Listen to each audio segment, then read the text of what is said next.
자, 오늘 사도행전 5번째 시간입니다.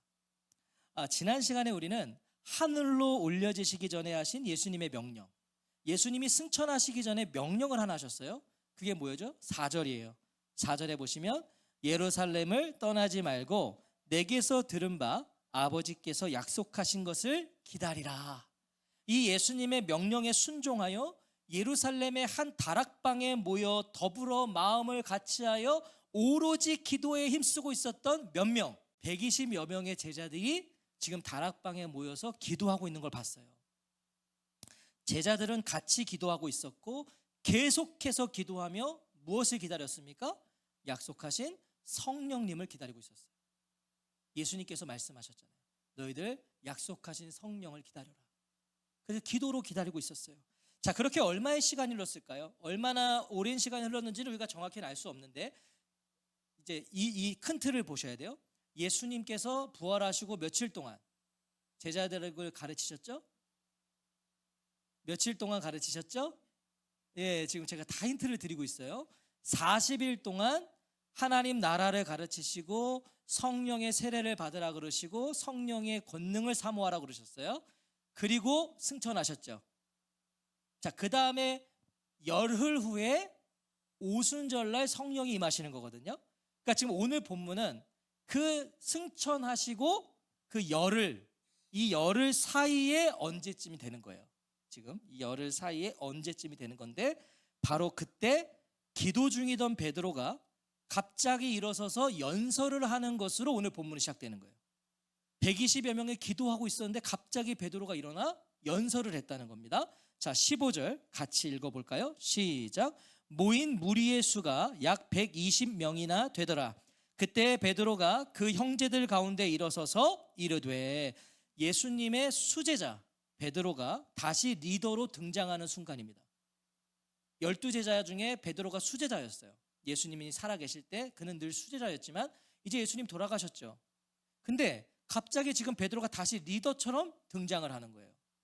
그리고 이후로 실제로 예루살렘을 떠나기 전까지 베드로는 지도자의 역할을 감당해요. 이 120여 명의 공동체의 지도자 역할을 감당해요. 중요한 건요, 베드로가 무슨 자격으로 이와 같은 행동을 했는가입니다. 이거 오늘 좀 중요해요. 베드로는 도대체 무슨 자격으로 리더로서의 그 자리에, 지도자로서의 그 자리를 감당했는가? 베드로는 분명 사도입니다. 자격이 있어요. 또 그는요, 예수님의 수제자였습니다. 권위가 있어요. 그런데 그것을 베드로는 지금 자신의 리더십의 자격과 조건을 삼지 않았어요. 예를 들면 이럴 수 있잖아요. 베드로는 자신과 예수님과의 친분을 앞세울 수 있었어요. 여러분도 아시다시피 내가 예수님과 얼마나 친한지 알지 않냐, 내가 얼마나 가까이 있었는지 알지 않냐, 이런 걸 내세우지 않았고, 또 하나 자신의 그 남다른 경험을 내세우지도 않았어요. 여러분, 베드로가요 놀라운 경험을 한 사람이죠. 가장 대표적인 게 뭐죠? 우리는 절대 할 수 없는 걸 베드로는 했어요. 뭐예요?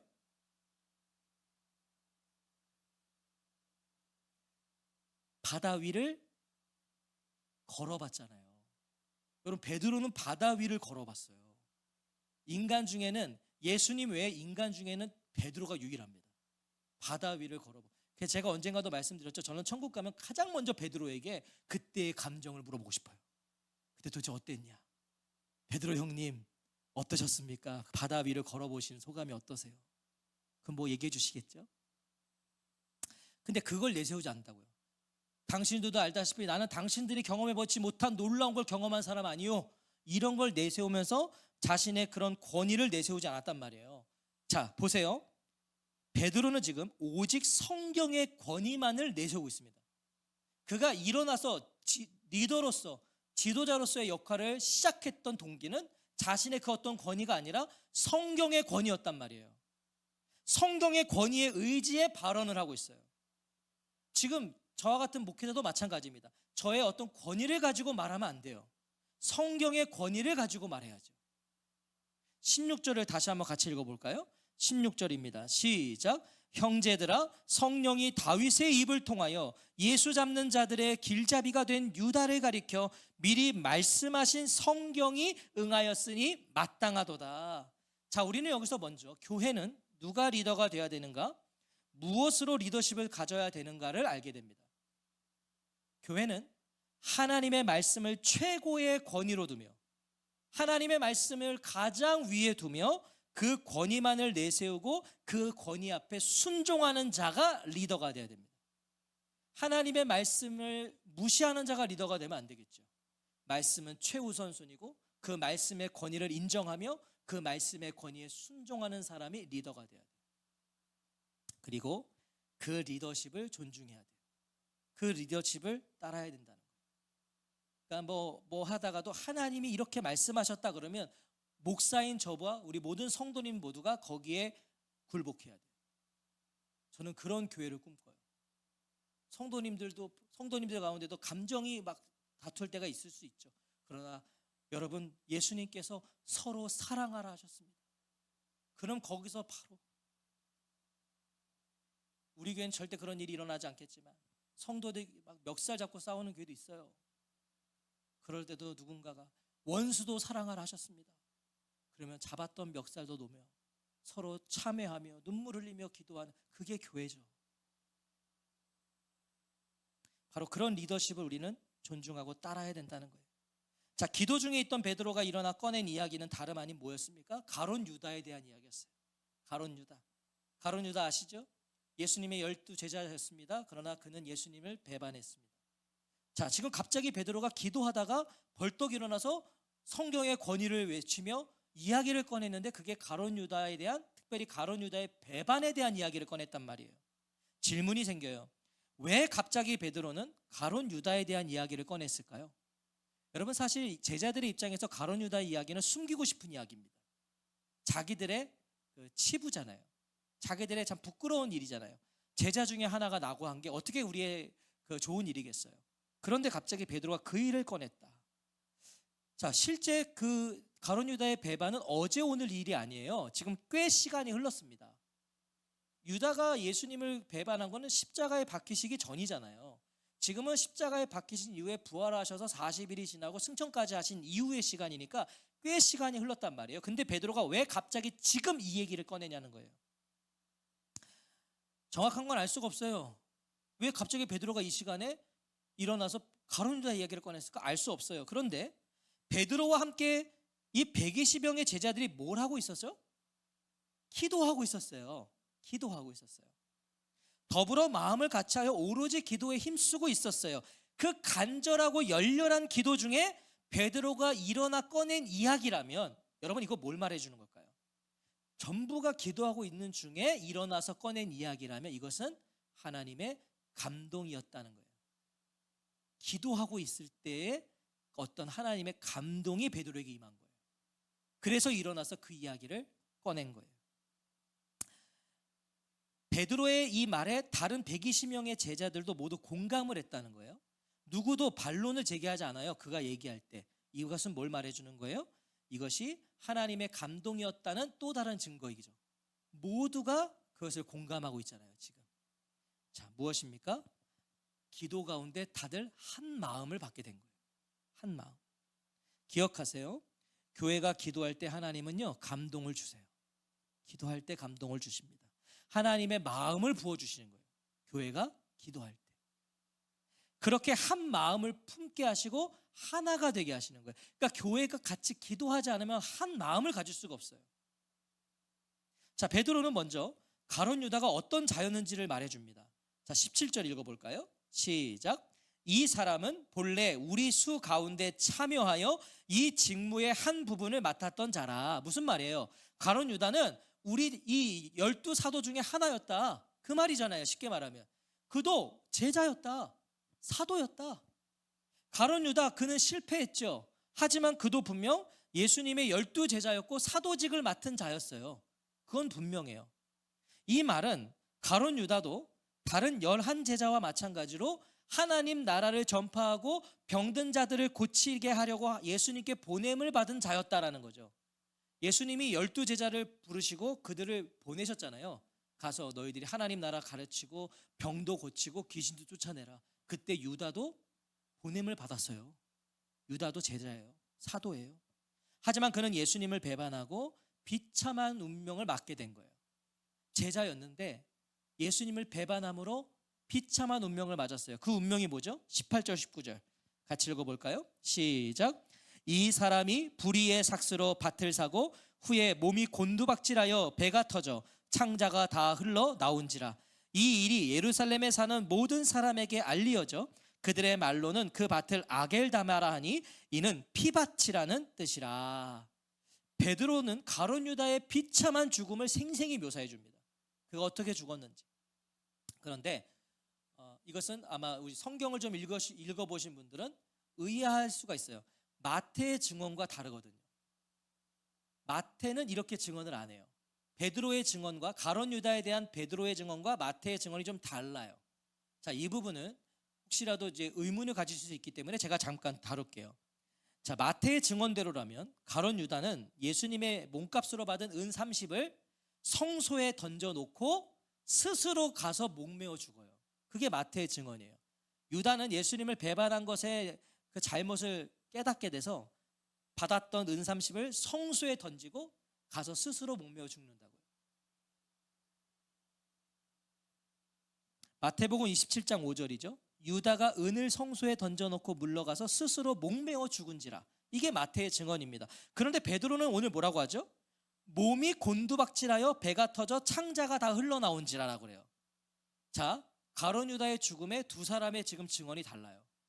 그럼 이거 누가 맞는 거지? 누군가는 지금 거짓말을 한 건가? 라고 생각하실 필요가 없어요. 자, 왜냐하면 이것은 상반된 증언이 아니라 보세요. 목을 맨 가룟 유다의 시신이 나무나 어디에서 목을 매었을 거 아니에요?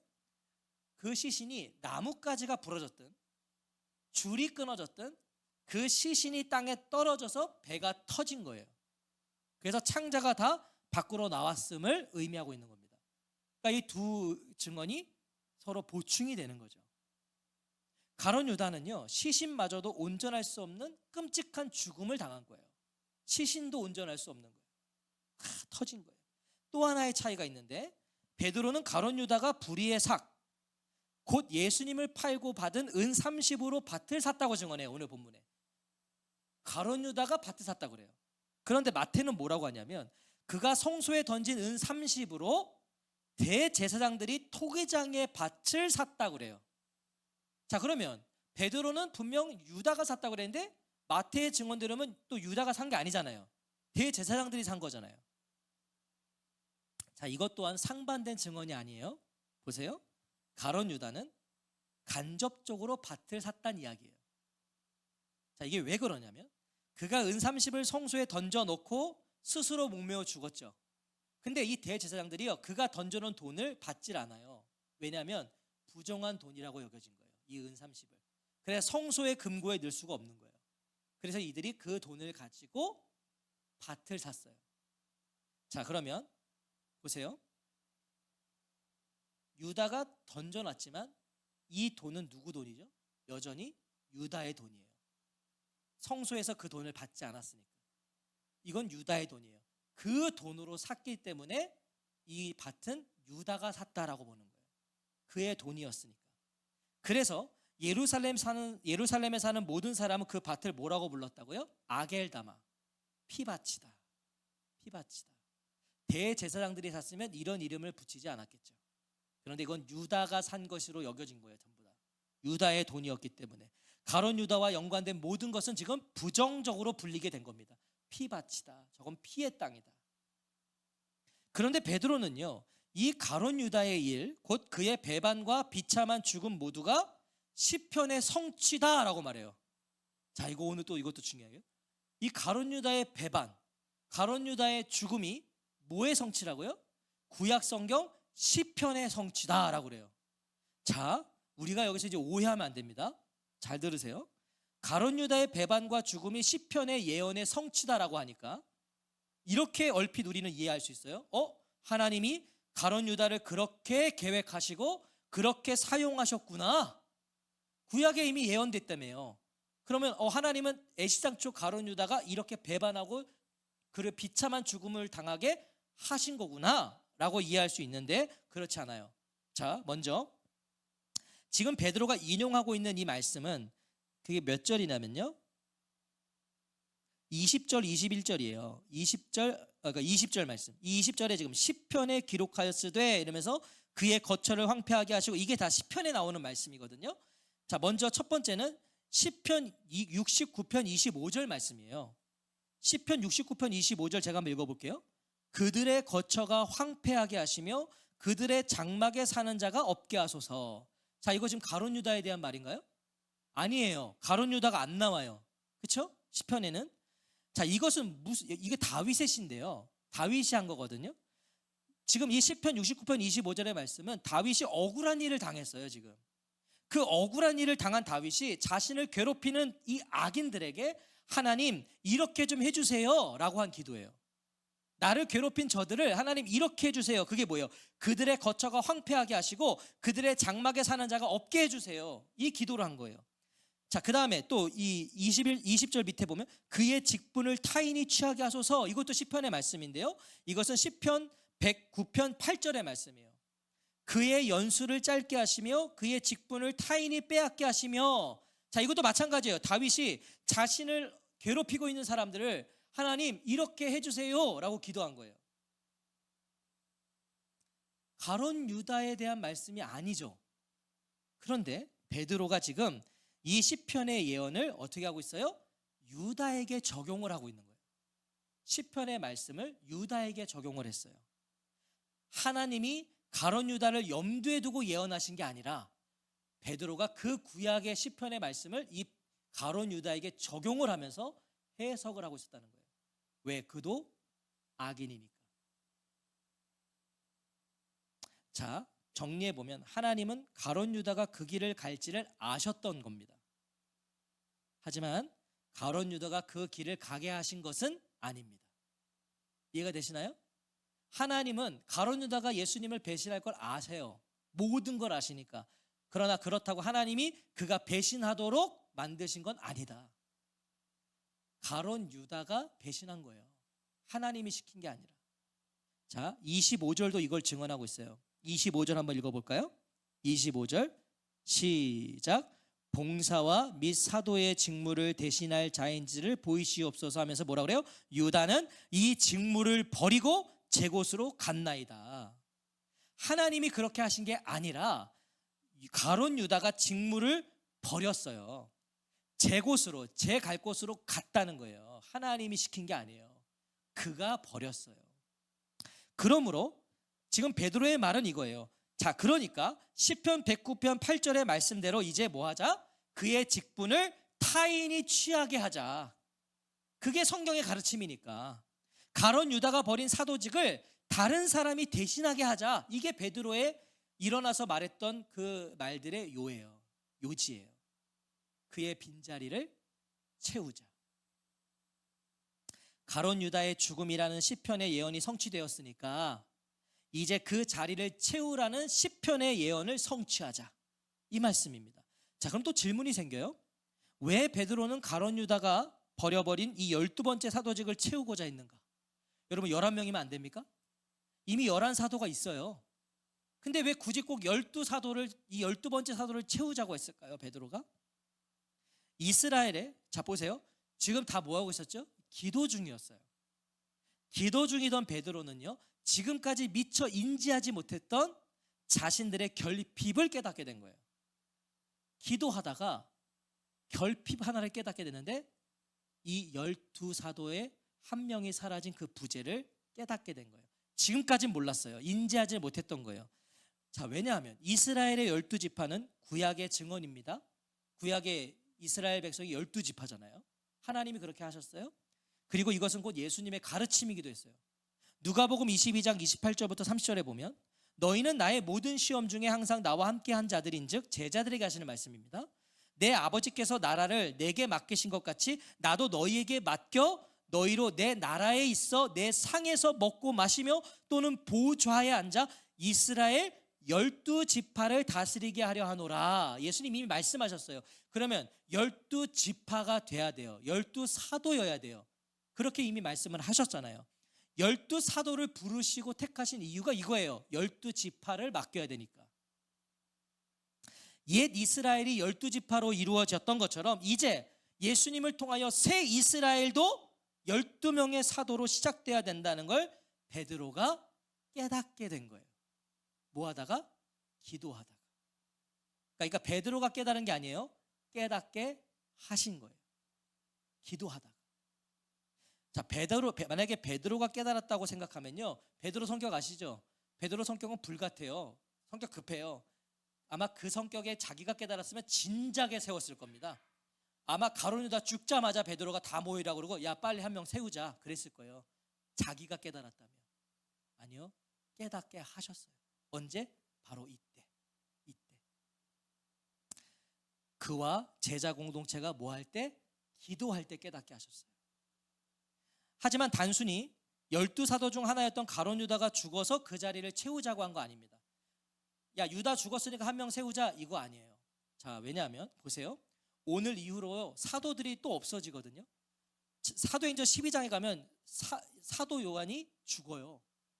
근데 그때 또 세우지 않아요. 지금과 같은 상황이라면 세워야 되는 거잖아요. 그런데 오늘 이후로는 사도들이 부재가 돼도 죽게 돼도 그 자리를 채우지 않았다는 거예요. 자, 이게 뭘까요? 단순히 가룟 유다가 죽어서 그 자리 채우는 게 아니라, 자, 가룟 유다의 자리를 채운 이유는 그가 예수님을 배반하고 예수님이 주신 그 사도직을 버렸기 때문이에요. 버렸기 때문에 채우는 거예요. 그가 죽어서 채우는 게 아니라 그가 예수님을 배반했어요. 그리고 예수님이 주신 사도직을 그가 버렸어요.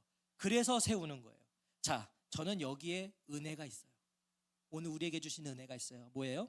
잘났던 못났던 우리가 주님께 받은 거, 주님께 주어진 자리를 버리지 않으면, 우리가 부족해도 그 주님께서 주신 자리를 버리지 않으면 주님도 우리를 기억해 주신다. 가룟 유다는 버려서 주님이 지우셨어요. 다시 그 자리를 채우셨지만 이후에 있는 사도들은 순교를 당하고 자연사를 해도 하나님이 그 자리를 또 다른 사람으로 채우지 않으시는 건 뭐예요? 그들을 기억해 주신 거예요. 그 자리를 신실한 그것을 받아주시는 거예요. 자, 이렇게 사도직 충원의 필요성을 제기한 베드로는요, 이제 사도의 자격을 제시해요. 야, 그러면 한 병을 지금 세워야 되는데 그 자격은 뭐냐? 21절 22절 같이 한번 읽어볼까요? 시작. 이러함으로 요한의 세례로부터 우리 가운데서 올려져 가신 날까지 주 예수께서 우리 가운데 출입하실 때에 항상 우리와 함께 다니던 사람 중에 하나를 세워 우리와 더불어 예수께서 부활하심을 증언할 사람이 되게 하여야 하리라 하거늘. 자, 가룟 유다와 그 외에 11 제자들이 다 누구입니까? 이 사람들 예수님의 공생의 기간부터 십자가, 부활, 승천까지 다 본 사람들이에요. 이 사람들 예수님과 함께 했던 사람들이자 예수님의 부활에 증언하는 사명을 가진 사람들입니다. 이 120여 명 모두가 그런 사람들이에요. 지금 다락방에 있는 사람들은 다 예수님과 함께 있었던 사람들, 예수님 봤던 사람들, 예수님께 그 사명을 받은 사람들이에요. 사도의 자격은 뭐예요? 그럼 최소한 가룟 유다와 같은 사람. 여러분, 가룟 유다는 예수님과 함께 한 사람이에요. 제자였어요. 예수님 쫓아다니면서 그분의 말씀을 다 배웠던 사람이, 최소한 사도의 자격은 가룟 유다 같아야 돼요. 그런데 동시에 가룟 유다와 같아서도 안 돼요. 뭐예요? 예수님을 배반하고 주어진 자리를 이탈하면 안 돼요. 그러니까 사도는, 오늘날 사도는 없어요. 목사는 사도가 아니에요. 사도의 역할을 하는 거지, 오늘날 제가 사도입니다 그러면 그거 이단이에요. 사도는 예수님을 직접 보고 예수님과 함께 먹고 마시며 살았던 사람만이 사도가 될 수 있는 거예요. 그러니까 오늘은 없어요. 그러니까 사도의 역할을 하는 거지. 자, 다락방에 모여있던 120여 명은요, 사도들과 더불어 예수님과 동행했던 사람들입니다. 이 사람들 다 예수님 봤어요. 십자가도 받고 부활도 받고 승천도 본 사람들이에요. 이 120여 명은. 그리고 무엇보다 이 사람들은요, 가룟 유다처럼 예수님을 배반하지 않은 사람들이죠. 가룟 유다처럼 예수님을 배반한 사람들은 지금 다 도망갔어요. 여기 이 사람들은 모여 있어요. 모여서 예수님의 부활의 증인으로 지금도 함께 모여 뭐라고 있습니까? 성령님을 기다리고 있어요. 뭐 하면서? 기도하면서. 이 사람들 배반한 사람들이 아니에요. 자, 충분한 자격이 있는 사람들이죠. 자, 사도를 지금 한 명 세워야 되는데 다락방에 있는 120여 명은 모두 다 뭐예요? 자격이 있는 사람들이다. 모두가. 이 120명의 제자들은요, 심사숙고해서 자신들 중에 두 사람을 후보로 추천합니다. 두 명을. 자, 23절 보세요. 그들이 두 사람을 내세우니 하나는 바사바라고도 하고 별명은 유스도라고 하는 요셉이요, 하나는 마띠아라. 자, 요셉과 마띠아 모두 그럼 뭐예요? 사도로서 자격을 갖춘 사람이죠. 둘 다 갖췄어요. 그러니까 사실 둘 중에 아무나 돼도 돼요. 그렇죠? 자격이 있어서 후보가 됐잖아요. 둘 다. 아무나 돼도 되는 거예요. 그런데 오늘 이 23절에 두 사람에 대한 소개를 좀 보세요. 어떠세요? 좀 소개하는 게 좀 차이가 있지 않으세요? 확연한 차이가 있지 않으세요? 요셉의 소개가 좀 더 구체적이에요. 자, 요셉을 뭐라고 하죠? 바사바라고도 하고 별명은 유스도라고 하는 요셉이요 라고 소개하는데, 반면에 마띠아는 어떻게 해요? 마띠아라. 다른 거 아니에요? 아니, 요셉을 이렇게 소개했다면 마띠아도 뭐 누구누구라고 불리고 별명은 뭐인 마띠아라 이렇게 해야 되는데, 요셉은 좀 거창하게 소개해놓고 마띠아는 그냥 마띠아라 그리고 끝나요. 두 사람 모두 사도의 자격을 갖추었지만 그것은 이 120명 모두가 인정하고 있지만 요셉이 더 많이 알려지고 더 유력한 사람이었다는 걸 알 수 있는 거예요. 그에 대한 소개가 조금 더 구체적이에요. 자, 이것은 뭐예요? 어쩌면 내심 속으로 많은 이들이요, 요셉이 선출되기를 바랐는지도 몰라요. 이왕이면 둘 다 자격이 있으면 이왕이면 좀 키도 크고 좀 훤칠하고 얼굴도 좀 잘생기고 이런 사람이 되면 좋은 거 아니에요? 그래서 제가 된 거잖아요. 웃어주셔서 감사해요. 미소라도 져주셔서 감사해요. 그렇잖아요. 이왕이면 더 보기 좋은 사람 되면 좋겠는 거예요, 사람들은. 그래서 요셉을 조금 더 좀 이렇게 부각시키면서 소개를 한 거예요, 성경이. 그가 유력한 자였다는 거예요. 그런데 이 성숙한 제자들 보세요. 이 초대교회 공동체의 걸음을 보세요. 이들이 어떻게 하는가? 후보는 자신들이 뽑았죠. 2명 뽑았잖아요, 자기들이. 그런데 결정은 하나님께 맡겨요. 자, 24절 25절 같이 읽어볼까요? 24절 25절 시작. 그들이 기도하여 이르되 뭇 사람의 마음을 아시는 주여, 이 두 사람 중에 누가 주님께 택하신 바 되어 봉사와 및 사도의 직무를 대신할 자인지를 보이시옵소서.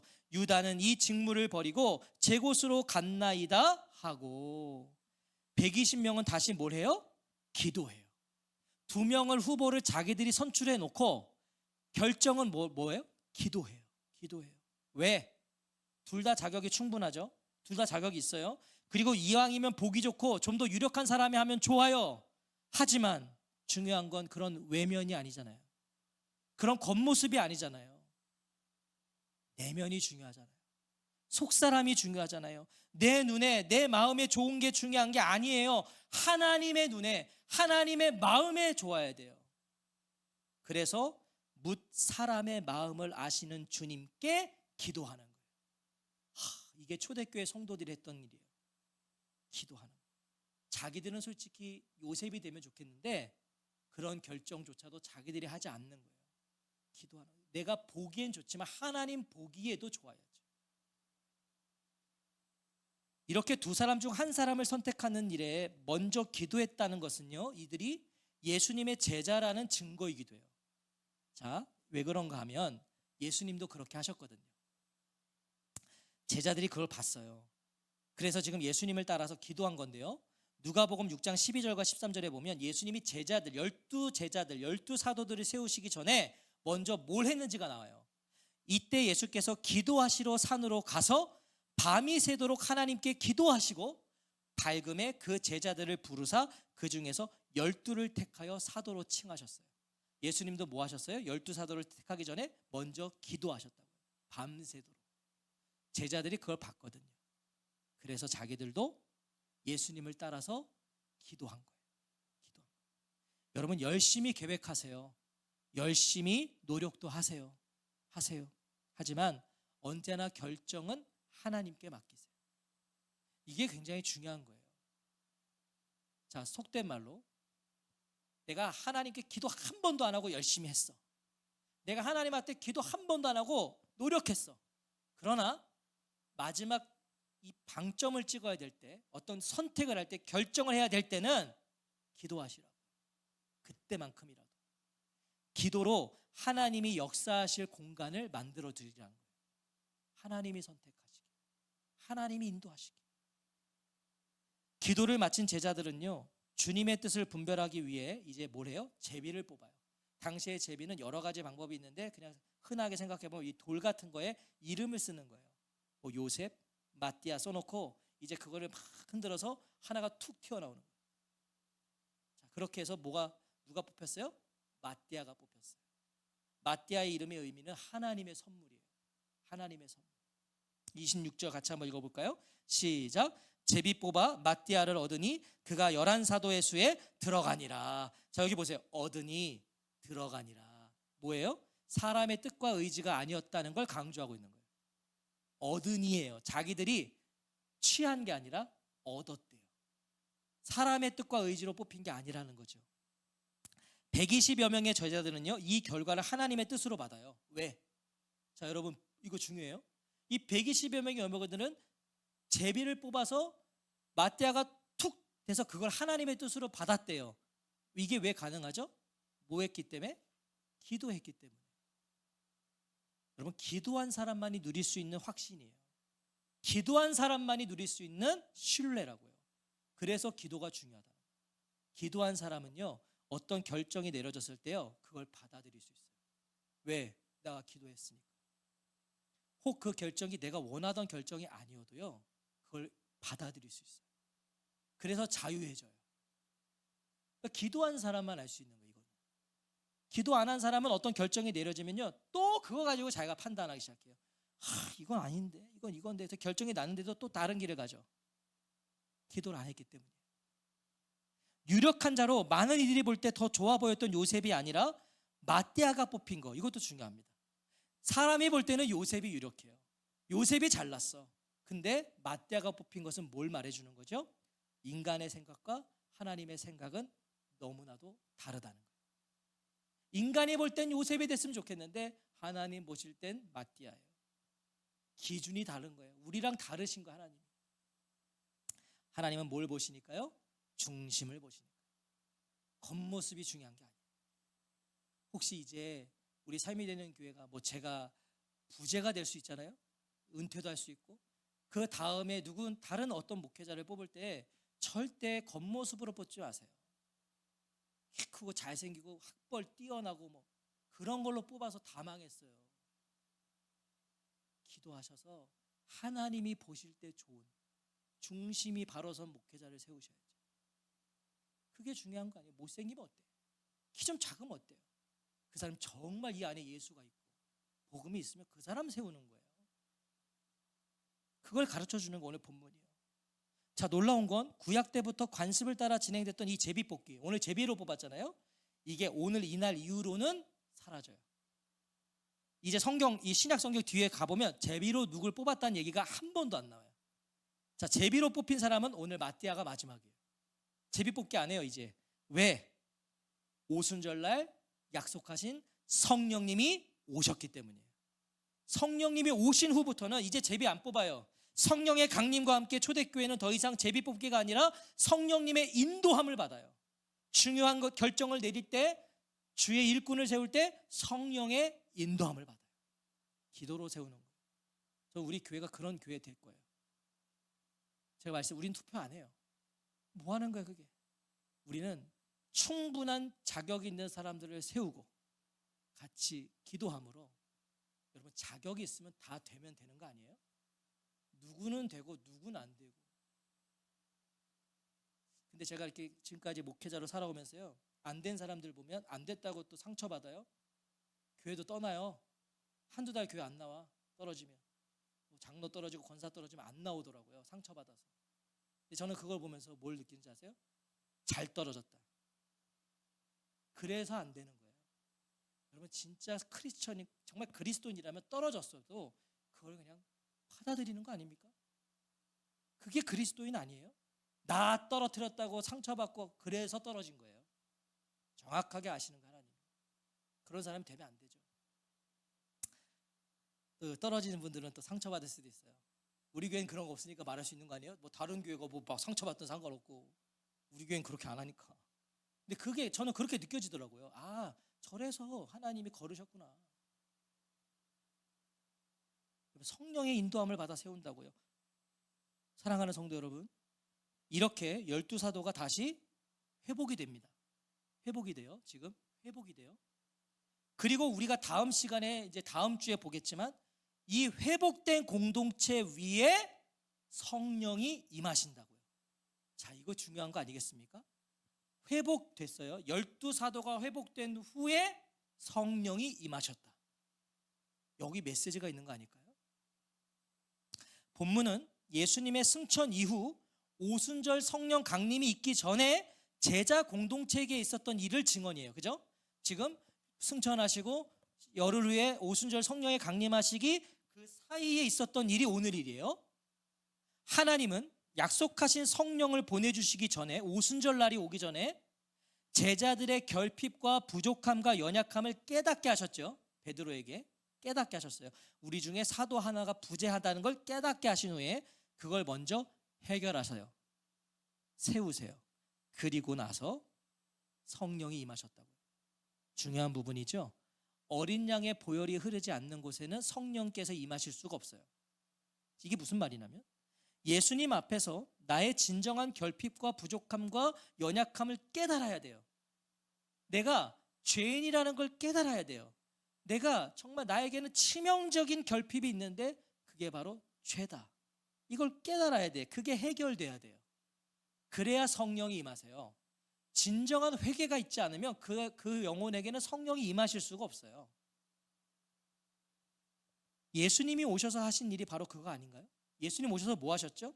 그 무엇으로도 해결할 수 없는 나의 죄와 허물을 깨닫게 하셨어요. 예수님이. 우리가 예수님 만나면 제일 먼저 깨닫는 게 나의 죄와 허물이잖아요. 그리고 그걸 보게 하셨다고요. 내 연약함을 보게 하셨다고요. 나로서는 아무것도 할 수 없는 정말 죽어마땅한 죄인이고 나를 알게 하셨고 보게 하셨어요. 그런데 그렇게 보게 하고 알게 하시는 걸로 끝난 게 아니라 예수님은 그걸 십자가로 해결하셨죠. 그 무엇으로 채울 수 없는 우리 영혼의 결핍, 부족함, 연약함을 채우시고 해결해 주셨어요. 그리고 나서 성령이 임하시는 거예요. 충만하게 임하시는 거예요. 그래 이게 동시에 시작되는 거죠. 우리의 진정한 예수 그리스도 안에서의 회개와 성령의 세례는 동시에 시작되는 거예요. 자, 그렇게 세워진 12사도 아닙니까? 예수님 때문에 이 12사도가 세워졌고요. 우리가 된 거잖아요. 우리가.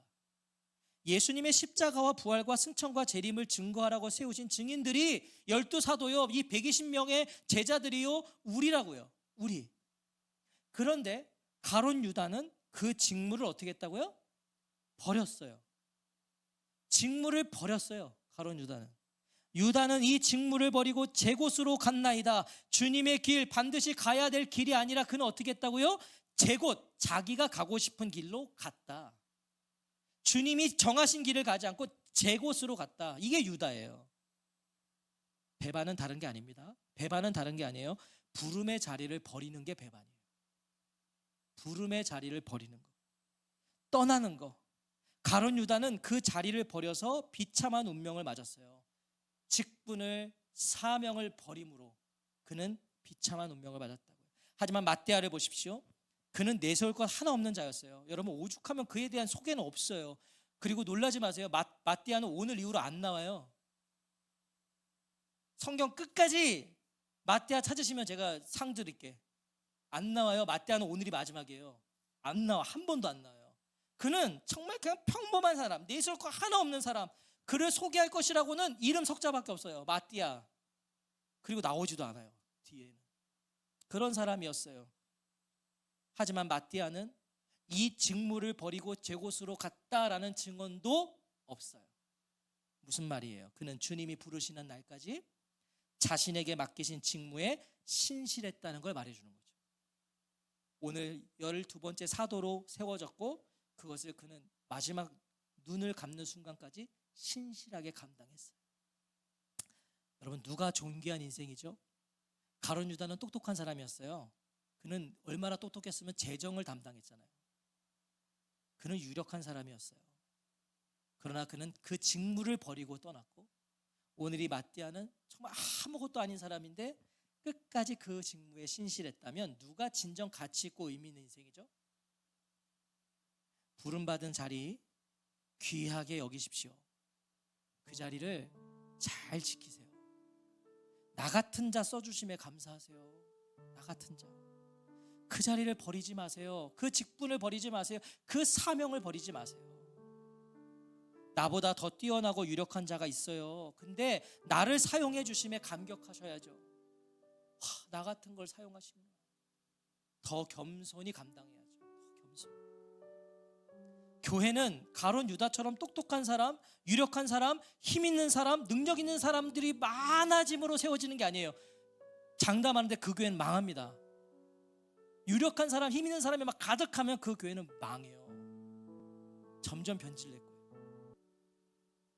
그런 걸로 교회 세워지는 거 아니에요. 마띠아처럼 맡겨진 직무에, 직분에, 사역과 사명에 신실한 자들을 통해서 교회는 세워지는 거예요. 그리고 성령님은 그런 교회와 그런 가정과 그런 개인에게 임하셔서 새 일을 행하시는 거예요. 우리 교회가 그런 교회 되기를 꿈꿔요. 마띠아들로만 가득했으면 좋겠어요. 이름 없이 빛도 없이. 나 안 알아줘도 돼. 나 유력한 인생 아니어도 돼. 나 소개할 거 없어도 돼. 그냥 마띠아. 그런 사람들이 많을수록 교회는 성령이 임하시는 교회가 되는 거예요. 이 놀라운 역사의 도구가 되는 하나님의 선물과 같은 오늘의 마띠아들이 되시기를 주의 이름으로 축원합니다. 제가 목회하면서요, 이런 마띠아들 때문에 위로 얻을 때가 많아요. 때로는요, 목사도 힘들어요. 때로는 지쳐요. 그런데 그냥 여기 와서 앉아있는 한 영혼 때문에 제가 힘을 얻을 때가 있어요. 아무것도 안 했는데 그냥 여기 와서 앉아있는 그 한 영혼 때문에 위로를 얻어요. 마띠아예요. 그가 마띠아예요. 자기 자리, 제가 목회하면서 가장 고마운 성도님들은 누구냐면 그냥 맡겨진 자리를 묵묵히 지키는 분들. 안 해줘도 돼 저한테. 그냥 그 자리 지키고 그 직분 귀하게 여기면서 그렇게 살아가는 분들이 귀해요. 제가 이번에 우리 4주년 축하 영상 때 다 너무 감사하고 제가 뭐에 위로된 줄 아세요? 우리 드림 목장이 지킬 수 있을지 내가 모르겠지만 얘네들이 다 하나같이 수종이랑 셋이서 뭐라 그랬냐면 10년 20년도 함께 하겠습니다. 그게 제 마음을 울렸어요. 목사는 그게 그냥 고마운 거예요. 10년 20년 지키지도 못할 약속이겠지만 사람 일을 어떻게 알아요? 그러나 10년 20년 삶이 되는 교회와 함께 하겠습니다. 그럼 목사는 그러면 돼요. 그게 마띠아예요. 그런 사람들이 마띠아. 제가 전 재산을 바쳐서 교회에 헌금하게, 그런 분들은 제가 다른 교회로 좀 가주시라 그래. 무서워. 그런 분들은 전 재산 주고 교회를 어떻게 풍지박산 낼지 몰라. 실제로 그래요. 전 재산 바친 분들이 교회 흔들게 해요. 여러분, 교회 제일 힘들게 하는 건 혼자 교회 진 사람들이 교회 흔드는 거예요. 그런 거 필요 없어요. 마띠아들이 있으면 좋겠어요. 알아주지 않아도 내 자리 지키고 귀하게 여기고. 이제 앞으로 제가 직분 주면 다 받으세요. 목사님 저는 자격이 없는 걸 알아요. 제가 자격이 있어서 주는 게 아니에요. 자격이 없어서 주는 거예요. 그리고 직분 왜 받는지 아세요? 그 직분을 받아야 내가 진짜 형편없음을 깨닫게 돼요. 내가 무슨 목사야. 이걸 깨닫기 싫어서 목사 한 수를 안 받는 인간들도 있어요. 내가 무슨 권사야. 장로가 내가 무슨 장로. 직분은 나를 깨닫게 해요. 그래서 내가 더 잘 살아야겠다. 근데 그게 싫은 사람은 직분 안 받아. 그 사람은 평생 신앙에 안 자라요. 그냥 맨날 그냥 날라리로 다니는 거예요. 그러다가 직분을 받아야 내가 날라리구나, 이걸 깨닫게 됩니다. 받으십시오. 그게 날 만드는 거예요. 우리 시간 같이 기도해요.